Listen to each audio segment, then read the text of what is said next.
तपाईहरु सम्पूर्णलाई मैले मेरो फेरि एउटा अर्को YouTube क्लासमा स्वागत गर्न चाहे। यसभन्दा अगाडिको भिडियोहरुमा मैले विशेष गरी ट्याक्स किताबको बिजनेस च्याप्टरबाट क्वेशनहरु सोलुसन गराएर देखाएको थिएँ। आज पनि त्यसलाई मैले कन्टिन्यू गरिराखेको छु। त्यसै ट्याक्स किताबको बिजनेस च्याप्टरबाट क्वेशन नम्बर 20 अस्मिता पब्लिकेसनको किताबबाट मैले लिएर आएको छु। त्यो क्वेशन कसरी सोलुसन गर्ने भन्ने कुरा म तपाईलाई यहाँ देखाउन गइराखेको छु।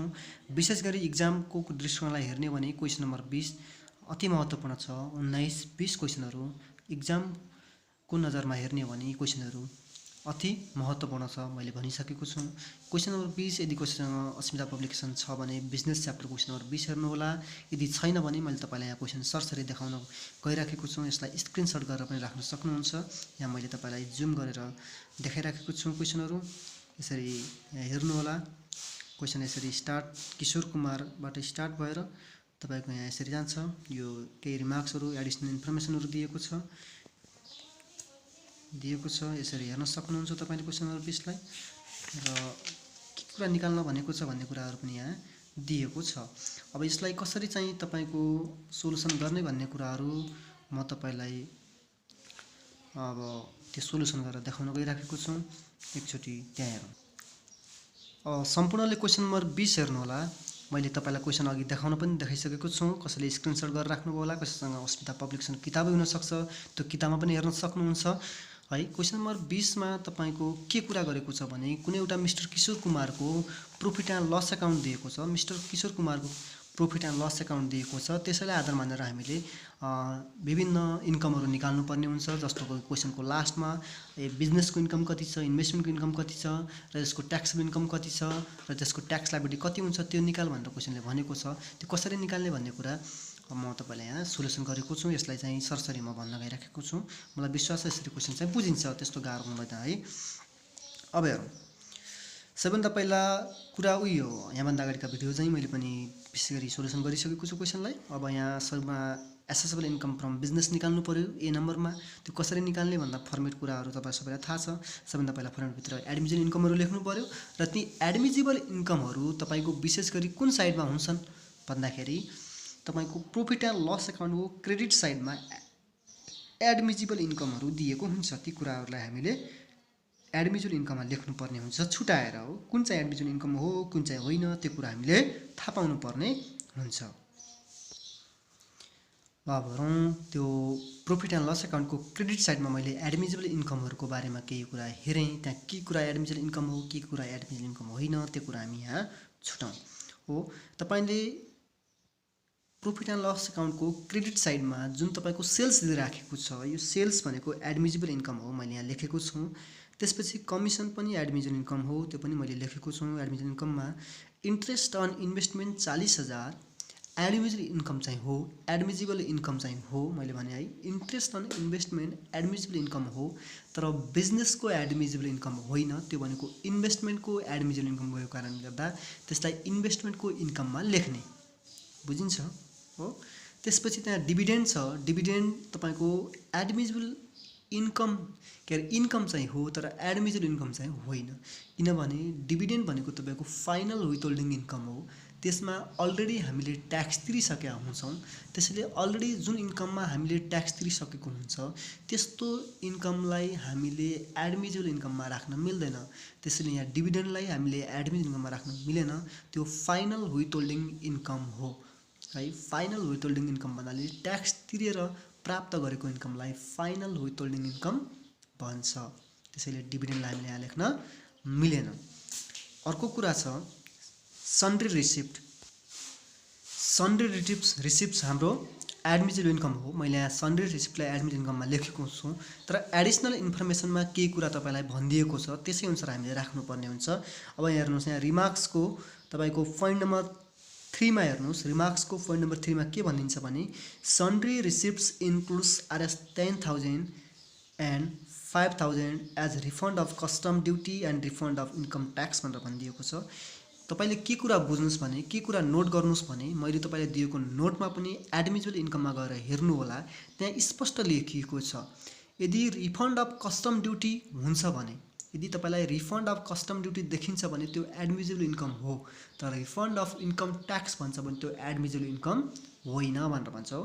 तपाईँको यहाँ के कुरा गरे हो भने तपाईँको टोटल सन्डे रिसिप्ट जुन 70,000 छ त्यो 70,000 भित्र तपाईँको कस्टम ड्युटी रिफन्ड भएको 10,000 र रिफन्ड अफ इन्कम ट्याक्स भएको 5,000 समावेश छ भन्छ। तपाईँको टोटल सन्डे रिसिप्ट 70,000 भित्र रिफन्ड अफ कस्टम ड्युटी 10,000 र अर्को रिफन्ड अफ इन्कम ट्याक्स 5,000 त्यो भित्र समावेश छ। को भित्र? सन्डे रिसिप्ट भित्र 70,000 भित्र समावेश छ भन्छ हो। मैले अघि नै भने, मैले दिएको नोटमा पनि स्पष्ट लेखिदिएको छ, यदि रिफन्ड अफ कस्टम ड्युटी भन्छ भने त्यो एडमिजिबल इन्कम हो, तर रिफन्ड अफ इन्कम ट्याक्स भन्छ भने त्यो एडमिजिबल इन्कम होइन। अब जुन एडमिजिबल इन्कम होइन त्यसलाई हामीले एडमिजिबल इन्कममा राख्न पाइँदैन।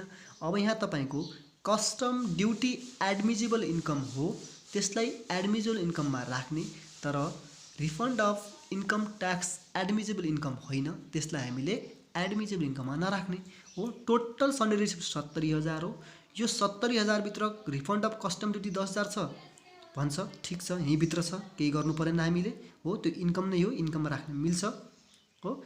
तर रिफन्ड अफ इन्कम ट्याक्स हाम्रो एडमिजिबल इन्कम मान्न मिल्दैन, के अरे एडमिजिबल इन्कम मान्न मिल्दैन, त्यसैले त्यसलाई हामीले के गर्न मिलेन? एडमिजिबल इन्कममा राख्न मिलेन। अब हामीले त्यो रिफन्ड अफ इन्कम ट्याक्सलाई घटाइदिने, कति? 5,000 हो। रिफन्ड अफ इन्कम ट्याक्स 5,000 हो, जुन सन्डे रिसिप्ट भित्र समावेश थियो 70,000, यसलाई घटाइदिने।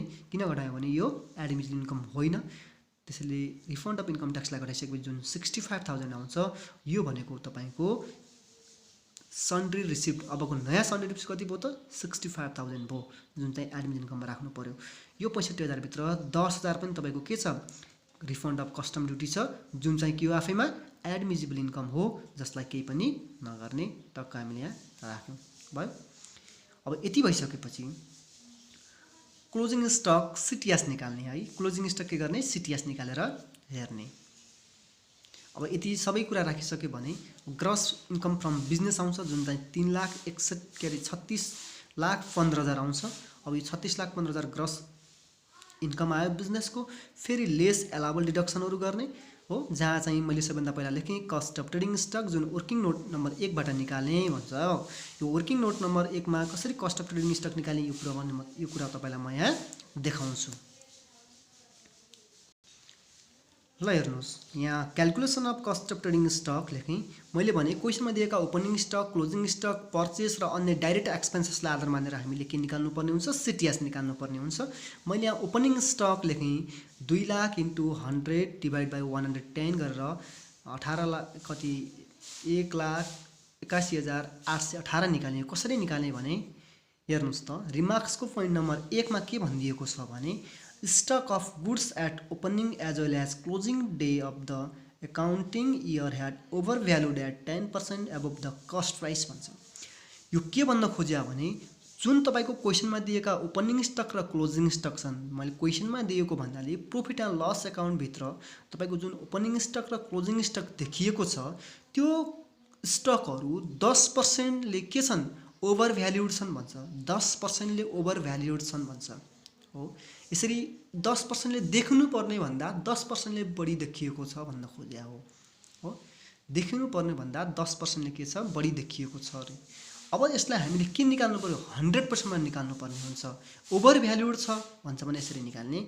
ओपनिङ स्टक तपाईँको कति छ क्वेसनमा? 2 लाख छ। यो 2 लाख तपाईँको देख्नुपर्ने भन्दा बढी देखिएको छ। 2 लाख होइन देख्नुपर्ने, तपाईँको देख्नुपर्ने कति हो? 1,81,818 रुपियाँ हो, तर 2 लाख देखियो भन्छ। 10% ले ओभर भ्यालुएसन भएको छ। कुन? ओपनिङ स्टक र क्लोजिङ स्टक भन्छ। त्यसैले क्वेसनको 2 लाख इन्टु 100 गरेँ, किनकि हामीलाई 100% चाहियो हो। 100% चाहियो।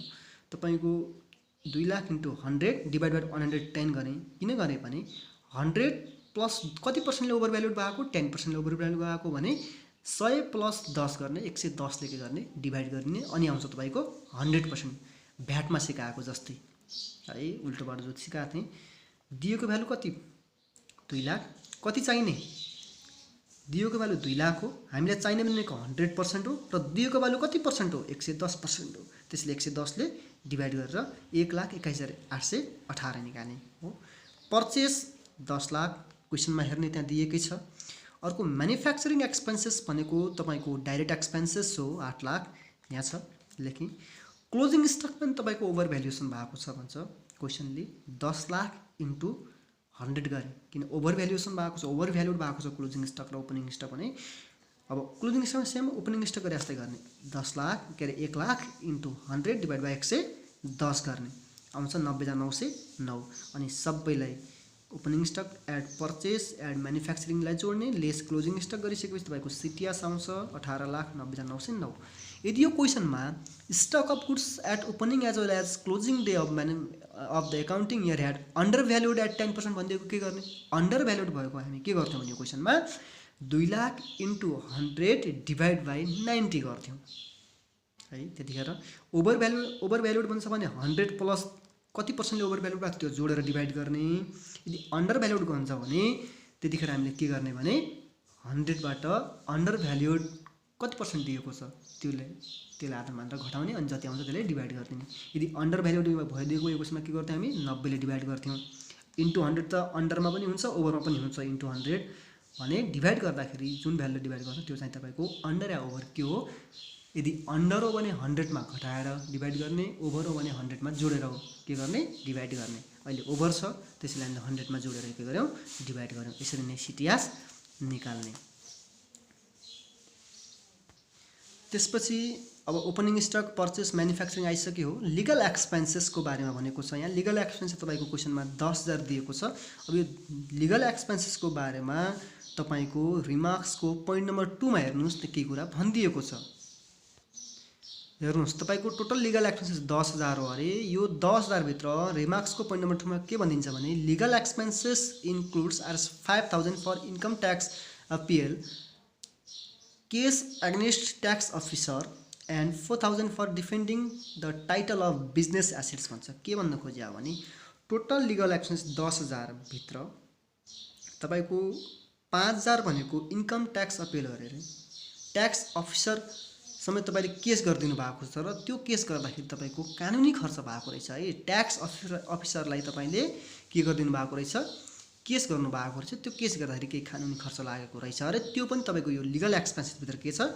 समावेश छ भन्छ। र अर्को 4,000 भनेको defending the title of business assets. बिजनेसमा तपाईँको एसेट्सहरू पक्कै पनि युज भएको हुन्छ र त्यस्तो एसेट्सको रक्षा गर्नको लागि हो, त्यस्तो एसेट तपाईँले बचाउनको लागि, बिजनेसको एसेट्सहरू तपाईँले बचाउनको लागि पनि तपाईँको कानुनी खर्च भएको रहेछ। कति? 4,000 भन्छ। अब के कुरा बुझ्नु पर्यो भने यदि तपाईँले इन्कम ट्याक्स अपिल तपाईँको लिगल एक्सपेन्स भित्र छ भने त्यो तपाईँको एलाउबल डिडक्सन होइन। मैले भने इन्कम ट्याक्स अपिल तपाईँको के होइन? एलाउबल डिडक्सन होइन। त्यसलाई हामीले के गर्न पाउँदैनौँ? घटाउन पाउँदैनौँ है। तर बिजनेसमा प्रयोग भएका एसेट्सहरूको रक्षा गर्नको लागि कुनै कानुनी खर्च हुन्छ भने त्यो के हो? एलाउबल डिडक्सन हो भनेर बुझ्नु पर्यो। अब यो लिगल एक्सपेन्सेस टोटल 10,000 भित्र तपाईँको जुन चाहिँ इन्कम ट्याक्स एपिल गर्नुभएको छ जुन ट्याक्स अफिसरमाथि, त्यो खर्चलाई हामीले घटाउन मिल्दैन। त्यसलाई के गर्न मिल्दैन? एलाउबल डिडक्सनमा राख्न मिल्दैन भन्छ।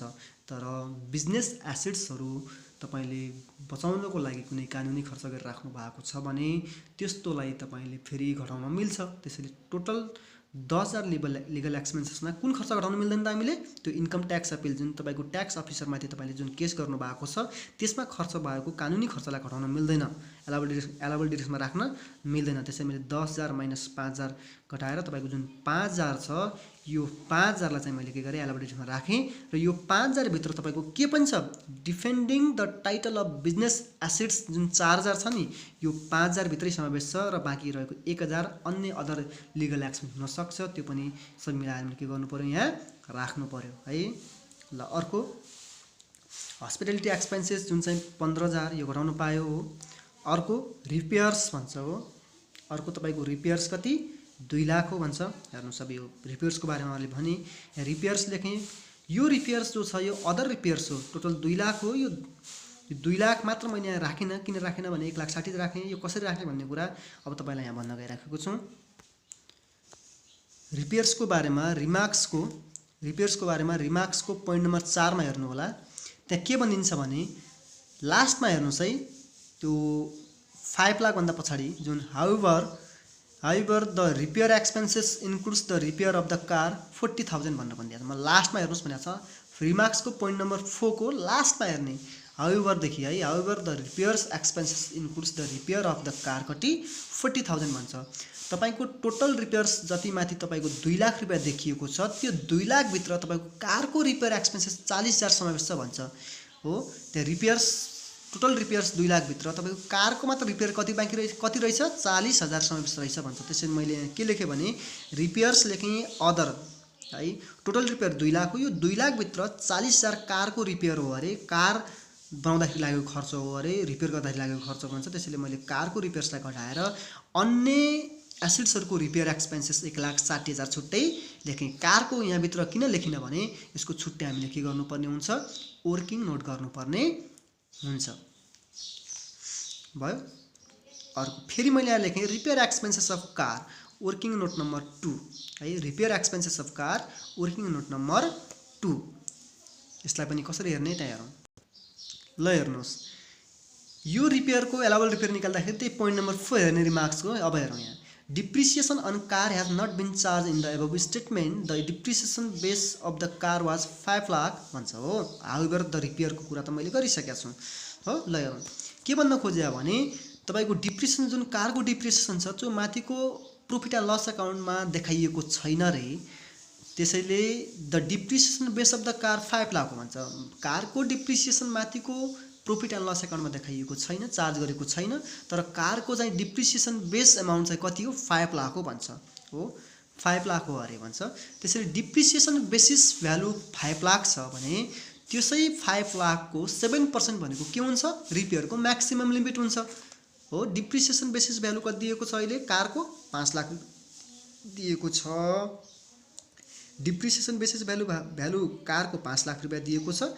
त्यसैले डिप्रिसिएसन बेसिस भ्यालुको 7% भनेको रिपेयरको म्याक्सिमम लिमिट हो। 7% अफ 5 लाख 35,000 हुन्छ। और एक्चुअल रिपेयर कति छ 40,000 हुन्छ। हुइच एभरेज यो दुई मध्ये को सानो छ, यो एक्चुअल रिपेयर भनेको यही तल। हाउएभर त्यही एडिसनल के अरे रिमार्क्सको पोइन्ट नम्बर 4 मा हेर्ने however the repair expenses includes the repair of the car कति 40,000। तपाईको टोटल रिपेयर 2 लाख भित्र 40,000 रिपेयर एक्सपेन्सेस थियो अरे, कसको कारको थियो भन्छ। त्यो नै तपाईको के हो एक्चुअल रिपेयर हो 40,000। दुईटालाई कम्पेयर गर्ने हुइच एभरेज लोयर को सानो छ भन्दाखेरि तपाईको 35,000 सानो छ पक्कै पनि। त्यसैले 35,000 के भयो एलाउबल रिपेयर भयो। त्यसैले मैले यहाँ repair expenses of car working note number 2 35,000 लेखिएको छ, यसरी निकालेको हो। अब डिप्रिसिएसन अफ कार भन्छ। त्यसैले तपाईको डिप्रिसिएसन बेस भ्यालु त कति हो 5 लाख नै हो। कारको डिप्रिसिएसन बेस भ्यालु 5 लाख हो। त्यहाँ किनेको कुरा गरेको छैन, पर्चेस गरेको कुरा गरेको छैन, डिस्पोजलको कुरा पनि गरेको छैन। त्यसैले डिप्रिसिएसन बेसिस भ्यालु कति नै भयो 5 लाख नै भयो। अब कार भनेको ब्लक सी हो। ब्लक सी को रेट अफ डिप्रिसिएसन कति हुन्छ 20% हुन्छ। 5 लाख को सिधै 2% कति 1 लाख भयो। अर्को डिप्रिसिएसन अदर भन्छ 3 लाख मैले यहाँ लेखेको छु। यो कसरी लेखेको हो भने त्यहाँ हेरौँ त। हिजो अस्ति क्वेशन नम्बर 19 मा प्रॉफिट एन्ड लस अकाउन्ट भित्र दिएको डिप्रिसिएसन तपाईको सम्बन्धित एसेट्सकै डिप्रिसिएसन दिएको हुन्थ्यो हो। एडिसनल इन्फर्मेसनमा जुन एसेट्सको चाहिँ तपाईको गिवन इन्फर्मेसन दिएको हुन्थ्यो त्यसैको डिप्रिसिएसन तपाईको प्रॉफिट एन्ड लस अकाउन्टको हुन्थ्यो। प्रॉफिट एन्ड लस अकाउन्टमा देखाएको डिप्रिसिएसनको हुन्थ्यो, सम्बन्ध हुन्थ्यो के त्यसमा हो। जस्तो क्वेशन नम्बर 19 मा तपाईले यसो फर्केर हेर्न सक्नुहुन्छ। त्यहाँ के भनिदिएको छ भने डिप्रिसिएसन अन प्लान्ट भनिदिएको छ हो 50,000 भनिदिएको छ। र त्यो सँगसँगै तपाईको एडिसनल इन्फर्मेसनमा तपाईको जुन चाहिँ प्लान्ट चाहिँ 1,50,000 मा किन्यो अनि यो महिनामा किन्यो, यसको चाहिँ यतिमा यसलाई बेचिएको छ, डिस्पोजल पार्ट चाहिँ यतिमा बेचियो, यसरी भनेको छ हो। यसको मतलब के बुझ्नु पर्यो भने प्रॉफिट एन्ड लस अकाउन्ट भित्र दिएको डिप्रिसिएसन र एडिसनल इन्फर्मेसन दिएको डिप्रिसिएसन के अरे एडिसनल इन्फर्मेसन दिएको जुन एसेट्सको गिवन इन्फर्मेसन छ त्यो के खान्थ्यो म्याच खान्थ्यो एसेट्समा। तर यहाँ चाहिँ त्यस्तो छैन। यहाँ सुरुमा के भनिदिएको छ भने रिमार्क्सको पोइन्ट नम्बर 4 मा के भनिदिएको छ भने depreciation car has not been charge in above statement भनिदिएको छ हो। यो के भन्न खोज्या भने कारको डिप्रिसिएसन तपाईको अबव स्टेटमेन्टमा के गरिएको छैन, देखाइएको छैन भन्नुको मतलब तपाईको जुन माथि चाहिँ एडिसनल के अरे प्रॉफिट एन्ड लस अकाउन्टमा दिएको डिप्रिसिएसन छ त्यो चाहिँ कार भन्दा बाहेक अन्य एसेट्सको डिप्रिसिएसन हो भनेर बुझ्ने। कार भन्दा बाहेक अन्य एसेट्सको डिप्रिसिएसन हो भनेर बुझ्ने अनि लेख्ने 3 लाख। यहाँ मैले लेखेँ डिप्रिसिएसन ब्राकेटमा अदर लेखिएको छ जुन चाहिँ 3 लाख यहाँ लेखिएको छ। यो के हो कार भन्दा बाहेक हो, बाहेक कारभन्दा बाहेक अन्य एसेट्सको डिप्रिसिएसन कति हो 3 लाख हो। कारको त कति हो 1 लाख जो हामीले निकालिसक्यौँ। त्यसपछि रिजर्भ फर फर्दर लसेस, यो रिजर्भ एन्ड प्रोभिजन केही पनि आउँदैन। R&D कस्टलाई लिमिट गर्ने हो। अहिले हेरौँला इन्कम ट्याक्स प्रोभिजन यो पनि तपाईँको आउँदैन हो, यो प्रोभिजनहरू र रिजर्भको केसहरू आउँदैन। एडभान्स इन्कम ट्याक्स चाहिँ तपाईँको फेरि अहिले लास्टमा आउँछ। अहिले हेरौँला बोनस टु स्टाफ आउँछ लेखेँ, अडिट फी पनि आउँछ लेखेँ, अफिस एक्सपेन्स पनि लेखेँ आउँछ हो लेखेँ, अर्को ब्याड डेट पनि आउँछ लेखेँ। सम्पूर्णलाई जोड्यौँ अनि टोटल डिडक्सन बिफोर पिसी R&D कस्ट भनेको 29,35,909 आयो।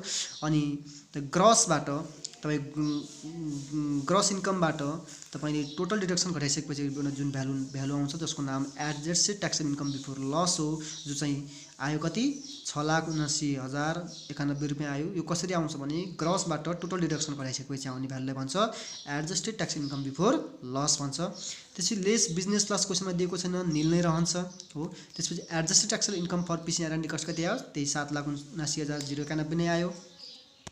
फेरि तपाईँको एलाबल R&D कस्ट यसैमा वर्किङ नोट गर्ने हो।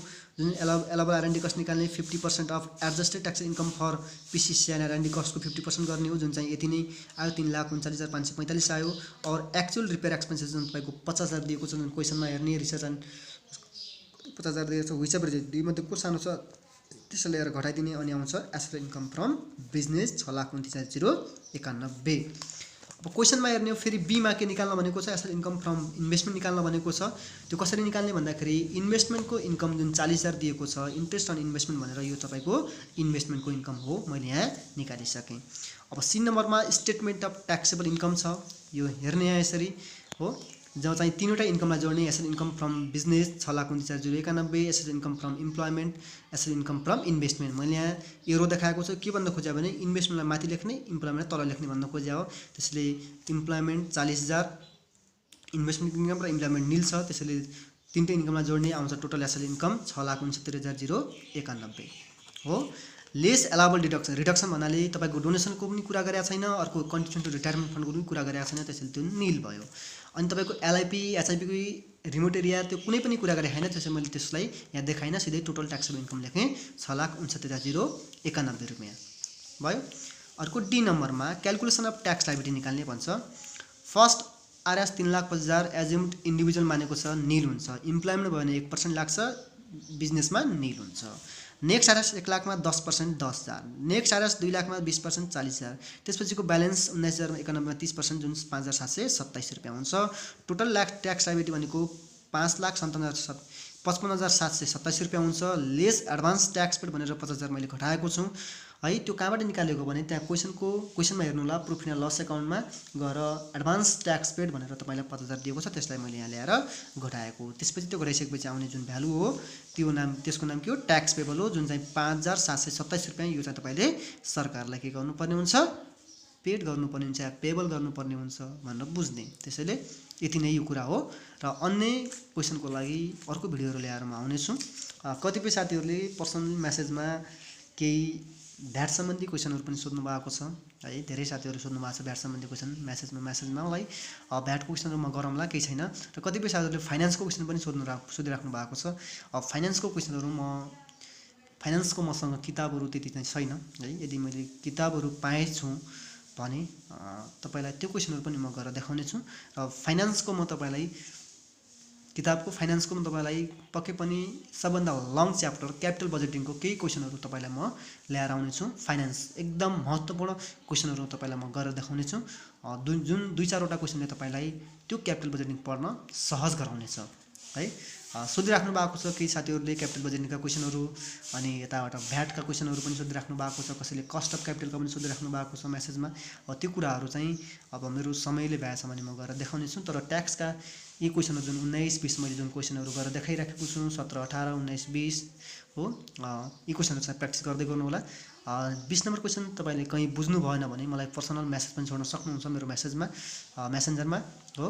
यसपछिको जुन 21 नम्बर क्वेसनहरू म ल्याएर फेरि पनि आउनेछु, र अन्य फाइनेन्स सम्बन्धीका क्वेसनहरू र अन्य ट्याक्सको जुन भ्याट्स च्याप्टरबाट क्वेसनहरू जुन गर्नको लागि जुन साथीहरू पनि राख्नु भएको छ, साथीहरूको कुराहरूलाई मध्यनजर गर्दै म त्यसका पनि भिडियोहरू बनाउनेछु भन्ने विश्वास लाग्दै आजको भिडियोबाट बिदा हुन चाहे। हस्त, धन्यवाद।